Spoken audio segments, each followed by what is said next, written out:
MMA is the first sport that I've ever really participated in. Before that, I was 300 pounds, just out of shape. I didn't have any, any goals, any direction. And now I'm here, the same place that, that had me change my life. And now I'm able to set that example for somebody else. Khalil Roundtree Jr. has battled a lot of demons to realize this type of UFC success. When you let that beast come out of him, he's a scary individual. God, Khalil is just terrifying. Anytime you watch one of my fights, chances are there's going to be a knockout, multiple knockdowns, or something exciting. It's just who I am as a fighter. Roundtree folds him! Now he really believes that he's an elite fighter, who's somebody who can really get to the top and take over and win this belt. Khalil Roundtree, ruthless! This man is on the up. Khalil Roundtree could be a future champion. I finally got to a point to where I know who I am, I know what I'm capable of, I know what I'm ready for.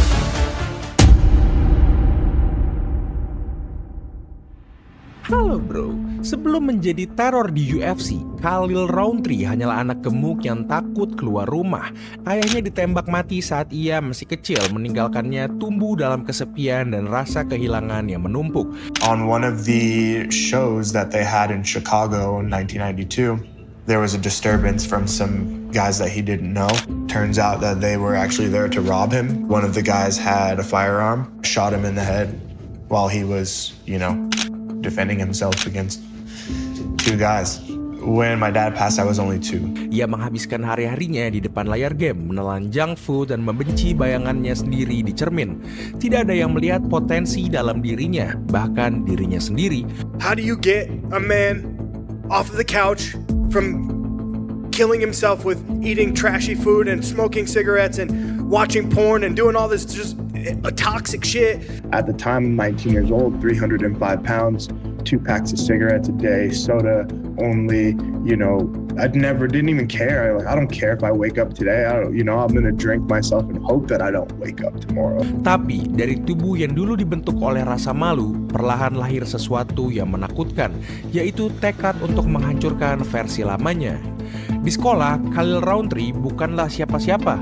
Ia tidak populer, tidak atletis, dan tidak pernah masuk tim olahraga. Ketika guru olahraganya menunjuk murid untuk bermain basket, namanya selalu dipanggil terakhir. Bukan karena ia tidak bisa, tapi karena tidak ada yang ingin satu tim dengannya. High school was one of the toughest times and eras of my life. Popularity was more important, what clothes you had, and I didn't fit any of those boxes. Just like a walking billboard of stay the hell away from me. I was way too shy and just internally scarred from being bullied. And towards the end of high school, I started smoking and just eating unhealthily.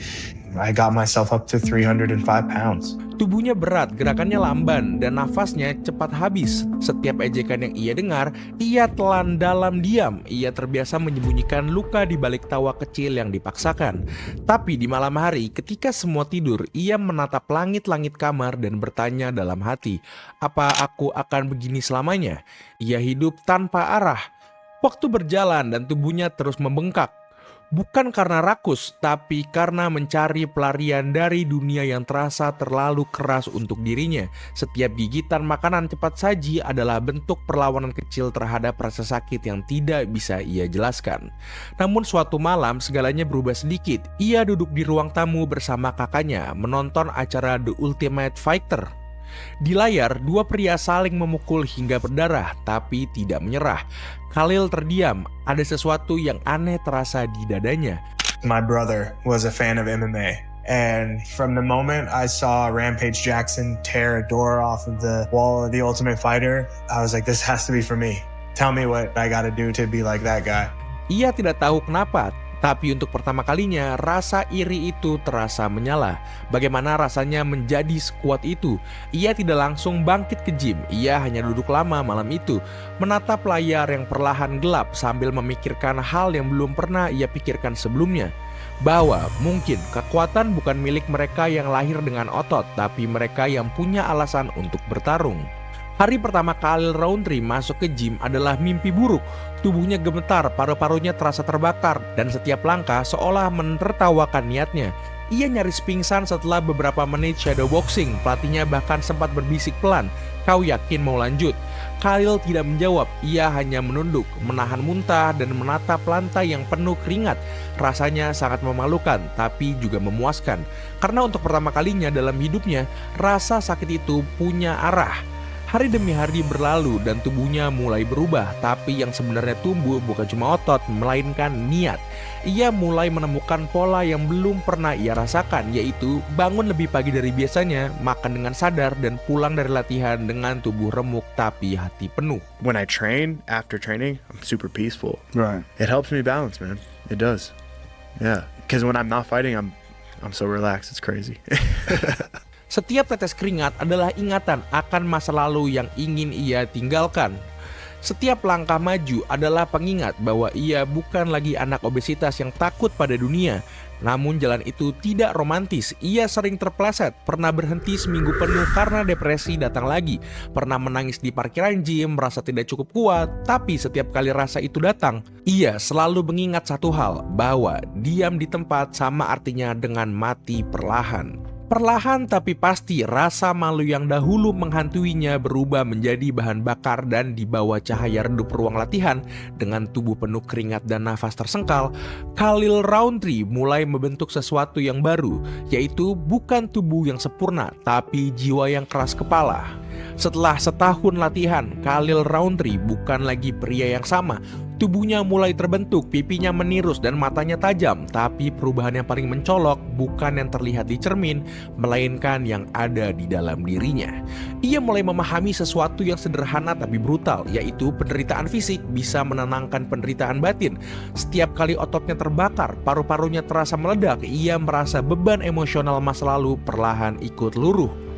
Ia tidak lagi berlari dari rasa sakit, ia mengejarnya. Namun perjalanan menuju dunia profesional tidak mulus. Ia kalah dalam beberapa pertarungan awalnya, terkadang karena terlalu emosional, terkadang karena belum mampu mengendalikan diri. Setiap kekalahan itu seperti suara masa lalunya yang berbisik, "Lihat, kau tetap pecundang." Tapi Khalil sudah tidak sama, ia tidak lagi menelan hinaan, ia menyalurkannya. Rasa benci terhadap dirinya sendiri berubah menjadi amarah yang terarah. Amarah itu menjadi tenaga yang meledak di setiap serangan, di setiap tendangan, dan di setiap dorongan untuk berdiri lagi setelah jatuh. Ketika ia akhirnya masuk ke UFC, dunia menyaksikan sesuatu yang lain, yaitu petarung bertubuh padat dengan tatapan kosong dan gaya menyerang yang kejam. Tidak ada basa-basi, tidak ada taktik berlebihan, hanya niat menghancurkan lawan secepat mungkin. Dua momen yang mengubah segalanya datang pada tahun 2018 ketika ia berhadapan dengan Gokhan Saki, legenda kickboxing dunia. Hanya butuh satu kombinasi cepat, Saki terjatuh. Penonton terdiam, Khalil Rountree baru saja mengalahkan mantan juara dunia dalam waktu kurang dari 2 menit. KO itu bukan sekedar kemenangan, itu adalah pernyataan bahwa anak obesitas yang dulu menutupi tubuhnya dengan hoodie kini berdiri di tengah oktagon diterangi sorotan lampu dan menatap dunia tanpa rasa takut. That crowd, that 15,000 people, just the shock. And what did it feel like? I saw the fans, but it wasn't something that I was like, oh, I'm gonna put on a performance. Like, I needed this for myself. So what it felt like was I just kind of like knocked a big demon off my shoulder or something. You know, I was just like, boop, like, okay, like, what's next? Like, it wasn't something that was really like uplifting it's hard to really explain. Yeah. I've dealt with a lot, and so for it to finally be over, I'm not like, hooray, but I'm like... Namun seiring waktu, amarah yang dulu menjadi bahan bakar mulai berubah menjadi pedang bermata dua.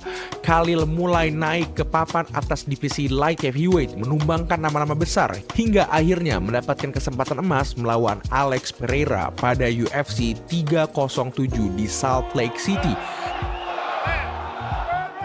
I'm here with a challenger, Khalil Rountree. This has been a long time coming.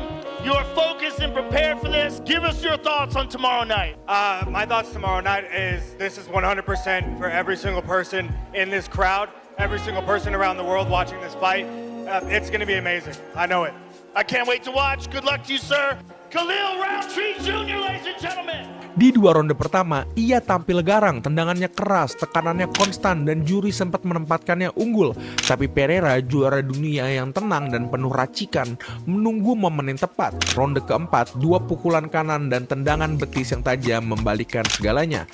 Khalil Rountree akhirnya dipojokkan oleh Alex Pereira dan Khalil Rountree tumbang TKO. Dan seolah tak cukup setahun kemudian, UFC 320 di Las Vegas, ia kembali ke oktagon menghadapi Jiri Prochazka. Kali ini ia bertarung lebih sabar, lebih taktis, tapi hasilnya tetap pahit, yaitu KO di ronde ketiga.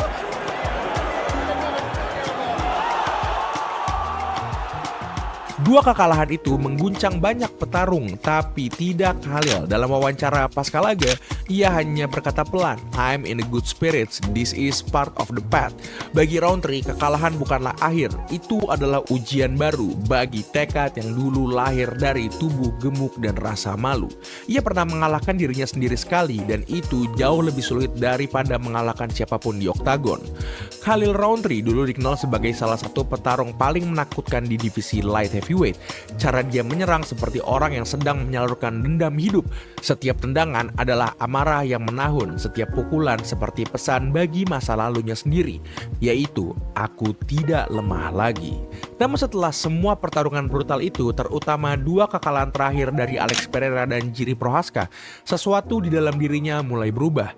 Khalil mulai menyadari bahwa tubuhnya bisa memulihkan luka, tapi jiwanya tidak secepat itu. Ia tetap latihan, tetap keras, tapi dalam dirinya ada ruang kosong yang semakin sulit untuk dijelaskan. Ruang yang tidak bisa diisi dengan sabuk juara atau KO spektakuler. My story is what it is, but I'm sure that there's a lot of other fighters that would also love to tell, their piece. And I don't know who's in control, but I really think that, man, you guys should at least give the losing fighter an option to come in here and talk to you guys after the fight. At least give him, man, I don't know if there's something powerful in someone who's just trained 8, 9, 10, 11 weeks, that put in all the work and didn't get the result that they want. I'm sure there's a powerful message in something that they could say post-fight. Beberapa kali setelah bertarung, kamera menatap momen yang jarang terlihat, yaitu Rountree menangis di ruang ganti, bukan karena kalah, tapi karena semua emosi yang ia tekan selama bertahun-tahun akhirnya pecah setelah bel terakhir berbunyi. Dalam sebuah wawancara yang tenang tapi menyakitkan, ia berkata dengan suara bergetar, "Aku masih berjuang, bukan untuk sabuk, tapi untuk bisa berdamai dengan diriku sendiri." Kata-kata itu menggambarkan inti dari siapa dirinya sekarang, seorang petarung yang mulai lelah menjadi simbol kekerasan, tapi belum tahu cara berhenti. Pertarungannya melawan Modestas Bukauskas beberapa tahun lalu menjadi pengingat betapa tipis batas antara kekuatan dan kehancuran. Tendangan kerasnya ke lutut lawan membuat banyak orang menjerit. Itu momen yang viral, brutal, cepat, dan nyaris tak manusiawi. Namun setelah sorotan kamera padam, Khalil duduk sendirian di ruang ganti. Ia menatap kakinya sendiri seolah takut pada kekuatan yang ia punya. Di sanalah kesadaran itu muncul. Kekuatan yang dulu menyelamatkannya dari rasa lemah juga bisa menghancurkannya jika tidak dijaga. Ia bukan monster dan ia tahu itu. Ia hanya manusia yang sedang belajar mengendalikan iblis yang ia ciptakan sendiri. Kini, ketika orang memanggilnya Savage, Khalil tak lagi tersenyum bangga. Kata itu terdengar seperti peringatan bahwa di balik setiap amarah yang meledak di oktagon, ada seorang anak obesitas yang masih berusaha memaafkan dirinya sendiri. Ada masa ketika Khalil Rountree berpikir bahwa satu-satunya cara untuk membuktikan dirinya adalah dengan menghancurkan orang lain. Ia tumbuh di bawah bayangan rasa malu dan kehilangan, lalu membangun dinding tebal dari otot, disiplin, dan amarah. Tapi di balik itu semua, ia tetap anak yang dulu menatap cermin dan berharap bisa mencintai dirinya sendiri. Setelah semua kemenangan dan kekalahan, Rountree mulai mencari sesuatu yang tak bisa ia temukan di gym manapun, yaitu ketenangan. Ia mulai bermeditasi, membaca buku-buku spiritual, dan berbicara dengan para pelatihnya tentang keseimbangan hidup. Dalam salah satu wawancara terakhirnya, ia mengatakan, "Saya belajar bahwa menjadi kuat bukan berarti tidak merasakan apa-apa. Menjadi kuat berarti tetap bisa membuka hati, bahkan setelah dunia menghancurkanmu berkali-kali." 300 pounds with not a hope or a dream or a dollar in my pocket, step into an MMA gym to try to change my life. And every time I'm in here, that's still the growth. It's not like I've just surpassed that person. Every single day I have to wake up to that person. Every single day I have to fight that person. Kini setiap kali ia masuk ke oktagon, ekspresinya bukan lagi kebencian, ada semacam ketenangan di wajahnya. Tatapan yang tahu bahwa rasa sakit bukan musuh, tapi bagian dari perjalanan. Ia masih bertarung dengan kejam, tapi bukan karena dendam. Ia bertarung karena itu bahasa yang ia pahami untuk memahami dirinya sendiri. Perjalanan Khalil bukan kisah tentang juara dunia, melainkan kisah tentang kemenangan pribadi. Dari anak obesitas yang dulu menutupi tubuhnya dengan hoodie besar, hingga pria yang berdiri di bawah cahaya oktagon dengan bekas luka di wajah dan senyum kecil di bibirnya. Ia tidak lagi ingin menakuti siapapun, ia hanya ingin menjadi bukti bahwa luka bisa berubah menjadi kekuatan dan kekuatan bisa menjadi alat untuk sembuh. Jika seseorang berani melihat ke dalam dan berdamai dengan dirinya sendiri. Bagi Khalil Rountree, kemenangan sejati bukan saat tangan wasit diangkat di udara. Kemenangan sejati adalah ia bisa menatap dirinya sendiri di cermin tanpa benci, tanpa amarah dan akhirnya berkata pelan, "Aku sudah cukup." Kisah Khalil Rountree bukan tentang gelar, bukan tentang sabuk emas, tapi tentang seorang yang menolak mati dalam versi lamanya sendiri. Dari tubuh gemuk dan langkah berat, ia menjelma menjadi simbol keteguhan, bukan karena tak pernah jatuh, tapi karena selalu memilih untuk bangkit dengan mata yang masih berapi. Di dunia UFC yang keras dan tanpa ampun, Khalil membawa sesuatu yang langka, yaitu kejujuran. Ia berani menangis setelah bertarung, berani mengakui ketakutannya, dan berani berubah di depan jutaan mata yang hanya ingin melihat kekerasan. Anak obesitas itu kini bukan lagi korban, ia adalah pengingat bahwa di balik setiap amarah selalu ada luka yang ingin sembuh, dan di balik setiap luka selalu ada pelajaran baru yang bisa ia dapatkan. Nah, udah segitu aja buat video ini. Terima kasih banyak udah nonton. Jangan lupa like, comment, dan subscribe. Dadah. Watch out. Is